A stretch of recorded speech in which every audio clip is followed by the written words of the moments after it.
ಪ್ರಿಯ ವೀಕ್ಷಕರೇ ನಮಸ್ಕಾರ. ಸರ್ಕಾರ ಪಾರ್ಕ್ ಉದ್ಯಾನವನ ಅಂತೇಳಿ ಲಕ್ಷಾಂತರ ರೂಪಾಯಿ ಖರ್ಚು ಮಾಡ್ತಾರೆ.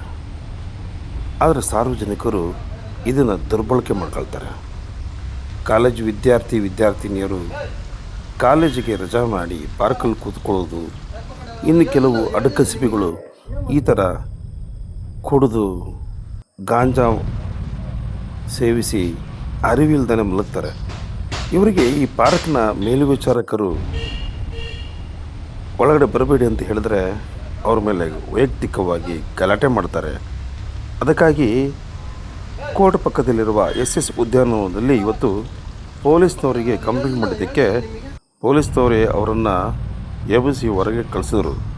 ಈತನಿಗೆ ಸರಿಯಾಗಿ ನಡೆಯೋದಕ್ಕೂ ಆಗ್ತಾಯಿಲ್ಲ.